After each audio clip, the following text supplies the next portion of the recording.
अयोध्या राम मंदिर की प्राण प्रतिष्ठा होने के साथ ही 22 जनवरी 2024 का दिन एक ऐतिहासिक दिन बन गया। एक ऐसी तारीख जिसे कोई भी भारतीय या कहें भगवान राम को मानने वाला दुनिया का कोई भी इंसान कभी नहीं भूला पाएगा। आप सभी को इसके लिए ढेर सारी शुभकामनाएं। दर्शकों, आज जिस मुद्दे पर मैं आप लोगों से बात करने जा रहा हूँ, वैसे तो अभी इस पर बात करना निरर्थक है। आप लोगों ने भी इस बात को जरूर नोटिस किया होगा। अब चूंकि अवसर बहुत शुभ था, इसलिए 22 तारीख से पहले इस विषय पर बात करके हम राम काज में विघ्न नहीं डालना चाहते थे। लेकिन अब सारा कार्य सकुशल संपन्न हो चुका है, तो एक आम सनातनी या कहें एक आम राम भक्त की व्यथा को व्यक्त करना हमारा अधिकार भी है और कर्तव्य भी। हाँ, श्री राम की नजर में कोई आम या खास नहीं होता, लेकिन यहाँ हम बात करेंगे प्राण प्रतिष्ठा में बुलाए गए कुछ बहुत ही खास मेहमानों की। अफसोस की बात है कि किसी मंदिर के आयोजन में भाग लेने वाले लोगों के लिए मेहमान जैसे शब्द का इस्तेमाल करना पड़ रहा है। तो आखिर मेहमान न कहा जाए तो और क्या कहा जाए, जब बाकायदा किसी के पास जाकर हाथ में कार्ड देकर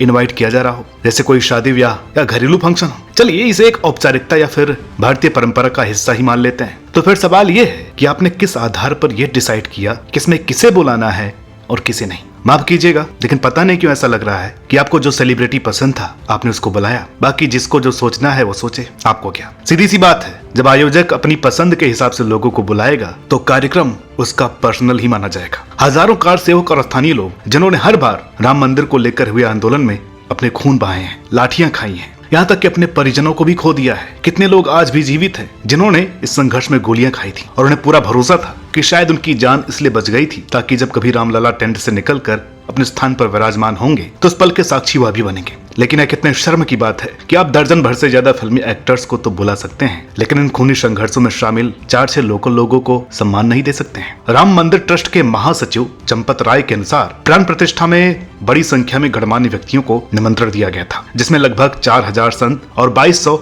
अन्य अतिथि शामिल होने थे। इसमें काशी विश्वनाथ और वैष्णो मंदिर जैसी प्रमुख मंदिरों के प्रमुखों के साथ साथ धार्मिक और संवैधानिक संस्थानों के प्रतिनिधि भी शामिल हैं। यहाँ तक कि इस आयोजन में दलाई लामा, केरल से माता अमृतानंदमयी और प्रसिद्ध योग गुरु बाबा रामदेव जैसे आध्यात्मिक नेताओं को भी निमंत्रण मिला। दरअसल ये सब तो सही ही था, क्योंकि मंदिर के आयोजन में इन लोगों को नहीं बुलाते तो भला किनको बुलाते। सवाल तो इनमें से कुछ नामों पर है जो हम आगे बताने जा रहे हैं। अयोध्या राम मंदिर प्राण प्रतिष्ठा समारोह में शामिल होने वाले फिल्म इंडस्ट्री की वीआईपी गेस्ट की बात करें तो इस लिस्ट में अमिताभ बच्चन, हेमा मालिनी, सुभाष घई, रणबीर कपूर, आलिया भट्ट, कटरीना कैफ, विकी कौशल, आयुष्मान खुराना, अभिषेक बच्चन, कंगना रनौत, अनुपम खेर, जैकी श्रॉफ, विवेक ओबराय, रणदीप हुड्डा, रोहित शेट्टी, रामचरण, चिरंजीवी, राजकुमार हिरानी, ओम राउत, अनु मलिक, हरिहरन, अनुराधा पौडवाल, सोनू निगम, कैलाश खेर और शंकर महादेवन सहित दर्जनों लोग पहुंचे थे। जाहिर सी बात है कि कुछ लोग निमंत्रण के बावजूद नहीं भी आ सके होंगे। अब टोटल कितने लोगों को बॉलीवुड से आमंत्रित किया गया था ये तो चंपत राय ही बता सकते हैं। सबसे चर्चा में रही एक्ट्रेस कंगना रनौत,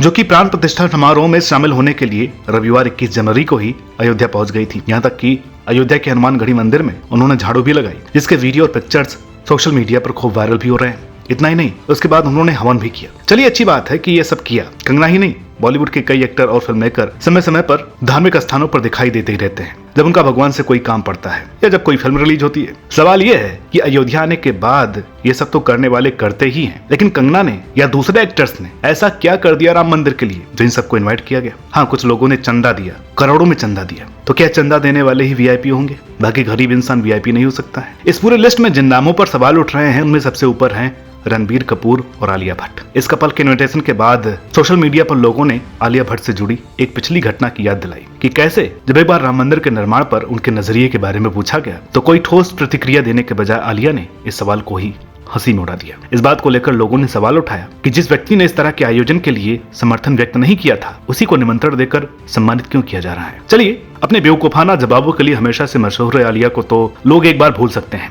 लेकिन आलिया भट्ट के पति रणबीर कपूर, जो कि खुद को बीफ का प्रशंसक बता चुके हैं, वो इंटरव्यू तो आप सबको याद ही होगा जिसमें रणबीर कपूर ने मटन, पाया और बीफ सहित पेशावरी भोजन के प्रति अपने शौक का उल्लेख किया था। नहीं याद है तो देख लीजिए। I'm a mutton, paya, beef, red meat. I'm a big beef guy. उसके बाद एनिमल के कैरेक्टर से कहीं ज्यादा इनके रियल कैरेक्टर से ही आपको नफरत हो जाएगी। मैं फिर कह रहा हूँ, राम सबके हैं। राम की नजर में कोई आम या खास नहीं है। राम उसके भी हैं जो राम को मानते हैं, राम उसके भी हैं जो राम को नहीं मानते हैं, राम पापियों के भी हैं, राम पुण्यात्माओं के भी हैं। लेकिन राम के भक्तों को आम या खास में बांटने वाले लोगों से सवाल तो होगा ही कि आखिर ऐसा क्यों?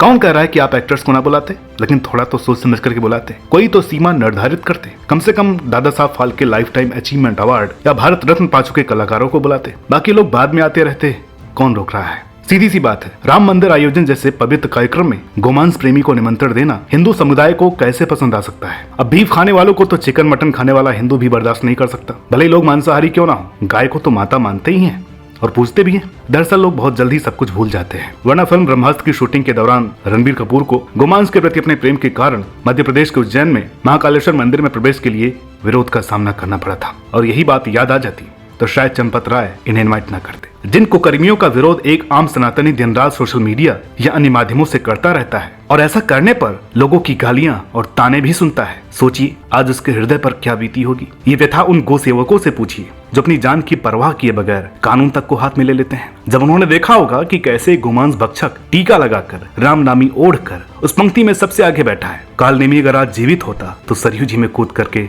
आत्महत्या कर लेता। लोगों को सबसे तकलीफ तो तब हुई जब सोशल मीडिया पर रामानंद सागर की रामायण के लक्ष्मण यानी सुनील लहरी ने बताया कि उन्हें उम्मीद है कि इस आयोजन में उन्हें शामिल किया जाएगा। जी हाँ दोस्तों, भगवान राम बने एक्टर अरुण गोविल और माता सीता का रोल करने वाली एक्ट्रेस दीपिका चिखलिया को तो बुलाया गया था, लेकिन इन्हें पहले नहीं बुलाया गया था। बहरहाल बाद में निमंत्रण मिलने पर सुनील लहरी ने खुशी व्यक्त करते हुए बताया कि उन्हें भरोसा था कि राम जी उनके दिल की बात जरूर सुनेंगे। दोस्तों सोचिए, तो है ये एक छोटी सी बात, लेकिन क्या वास्तव में इतनी छोटी सी बात है कि आप एक तरफ रणबीर कपूर, रणदीप हुड्डा को याद रखते हैं, लेकिन जिन्होंने रामायण के किरदारों को जीवंत कर दिया था राम मंदिर के कार्यक्रम में उन्हीं को भुला दे रहे हैं क्योंकि अब उनके पास वो ग्लैमर नहीं है जिससे आपको कोई फायदा मिले। तो क्या भगवान राम को भी किसी की प्रसिद्धि की जरूरत है जो ग्लैमर का सहारा लेना पड़ा? ये तो एक ऐसा आयोजन था जिसमें केवल पुजारी, यजमान और 4-6 साधु महात्मा भी होते तो सबको उतनी ही खुशी मिलती। रणबीर कपूर जैसे लोगों को क्यों बुलाया गया के साथ यह जिक्र करना भी जरूरी है कि किन्हें नहीं बुलाया गया, जबकि वे रणबीर कपूर से ज्यादा विवादित भी नहीं है। ई टाइम्स की रिपोर्ट के मुताबिक नहीं बुलाए गए एक्टर्स में से शाहरुख खान भी हैं, जिनको न्योता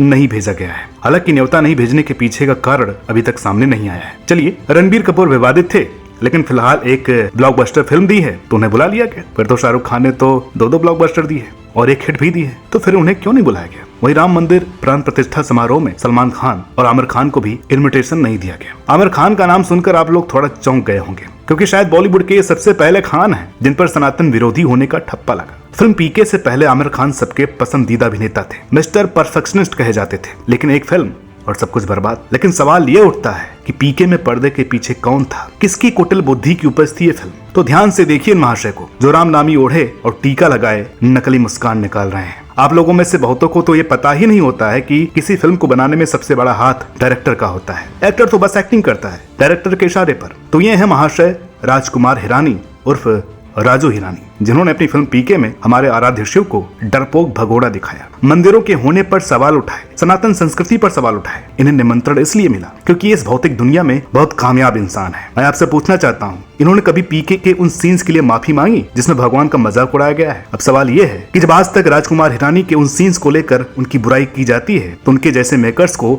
राम मंदिर प्राण प्रतिष्ठा आयोजन में बुलाने की ऐसी क्या मजबूरी थी? राजकुमार हिरानी बहुत ही एक अच्छे डायरेक्टर है, बहुत अच्छी फिल्में बनाई हैं, लेकिन यहाँ बुलाए जाने का सेंस हमें समझ में नहीं आता है। रामायण जैसे पवित्र विषय का छीछा लेदर करने वाले फिल्म आदिपुरुष के डायरेक्टर ओम राउत और अपने छपरी डायलॉग से रामायण के किरदारों का मजाक बनाने वाले राइटर मनोज शुक्ला इस प्राण प्रतिष्ठा में विशेष अतिथि थे। ओम राउत ने तो बड़े शान के साथ अपनी फोटो भी सोशल मीडिया पर पोस्ट कर दी है, मानो ये कह रहे हूँ कि मेरा विरोध करने वाले गए तेल लेने, मैं तो राम मंदिर में पूरी इज्जत से बुलाया गया हूँ। जिन्होंने रामायण का कबाड़ा किया, ऐसे लोगों को आप बुला सकते हैं तो भाई फिर प्रभास में क्या बुराई थी? उनको क्यों नहीं बुलाया? धन्य है आयोजक जो चुन चुन करके ऐसे मोतियों को लेकर के आए हैं और इन मोतियों का हार बना करके सजा भी दिया। दोस्तों, हम ये नहीं कहते हैं कि किसी भी गलती पर उससे हमेशा के लिए नफरत की जाए या कभी माफी ना किया जाए। चलिए मान लीजिए रणबीर कपूर ने अगर अपने बीफ वाली बात पर कहीं माफी मांगी हो और बीफ खाना छोड़ दिया, जैसा कि उन्होंने कहा था कि भगवान राम का किरदार करने के लिए वे नॉनवेज वगैरह खाना छोड़ देंगे, तो इसका ये मतलब तो नहीं है, तो इसका ये तो मतलब नहीं है ना कि उन्हें अभी से सर पर बैठा लिया जाए। पहले वो बीफ ना खाने के लिए सबको विश्वास में तो लेते, तब आप उन्हें ऐसी पवित्र जगह पर बुलाने की सोचते।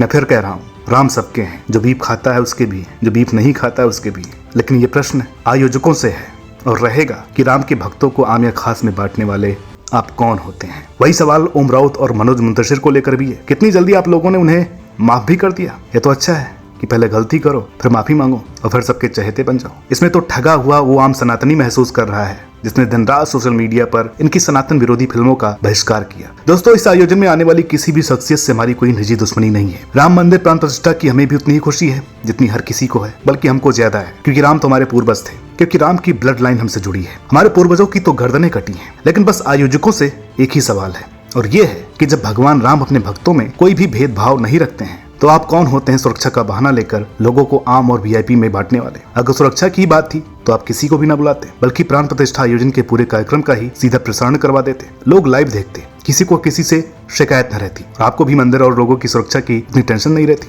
जिसका हवाला देकर आपने कहा था कि लोकल लोग आसपास भटकने भी नहीं चाहिए। आसमान से फूल बरसते तो अभी सिर्फ भगवान के लिए होते। बहरहाल अब जो होना था वो हो चुका है, और अगर आप चाहें भी तो उस तकलीफ को, उस दर्द को कम नहीं कर सकते जो अयोध्या के आसपास के लोगों को हुई होगी, जिन्होंने हर बार राम मंदिर के आंदोलन में अपना खून बहाया है, अपनों को खोया है। और अगर अपनी गलती को आप सुधार सकते हैं तो आपको जो भी करना है वो जल्दी करें, ताकि कम से कम उन आम सनातनियों, उन कार सेवकों के जख्मों पर थोड़ा सा तो मरहम लगे, थोड़ा सा तो दर्द कम हो। वरना वीआईपी लोग तो आते रहेंगे, जाते रहेंगे, और ये बेचारे भी लाइन में लग करके अपने भगवान का दर्शन तो कर ही लेंगे। हमें अभी शिकायत नहीं करते हैं कि आयोजकों ने अयोध्या के आसपास के लोगों को इस आयोजन में शामिल क्यों नहीं होने दिया, लेकिन क्या खुलेआम बीफ खाने का समर्थन करने वालों, सनातन संस्कृति और भगवान का मजाक उड़ाने वालों और रामायण जैसे विषय को हंसी खेल समझने वालों को राम मंदिर प्राण प्रतिष्ठा आयोजन में बुलाना इतना जरूरी था। दोस्तों, हमारी बातों से हर कोई सहमत हो ये जरूरी नहीं, लेकिन मैं खुद अयोध्या के नजदीक का ही हूँ, इसलिए वहाँ के लोगों का दर्द बखूबी समझता और महसूस करता हूँ। आप लोगों में से बहुत सारे लोग मेरी इन बातों का विरोध भी करेंगे, मेरी इन बातों को